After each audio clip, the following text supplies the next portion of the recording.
మూసుకుని కూర్చుంటే ముక్తి లభిస్తుందా, ఇదే యోగమా అని ఆయన ప్రశ్నించారు.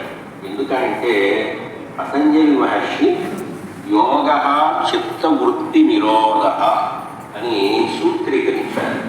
అంటే యోగాభ్యాసం అనేది కేవలం భౌతికంగా చేసే ఆసన ప్రాణాయామాలు మాత్రమే కాదు, ఇది శరీరాన్ని, మనస్సును, ఆత్మను కూడా చైతన్యపరిచేటటువంటి ఒక సమగ్రమైన విద్య అని ఆ మహానుభావుడు తెలియజేశాడు.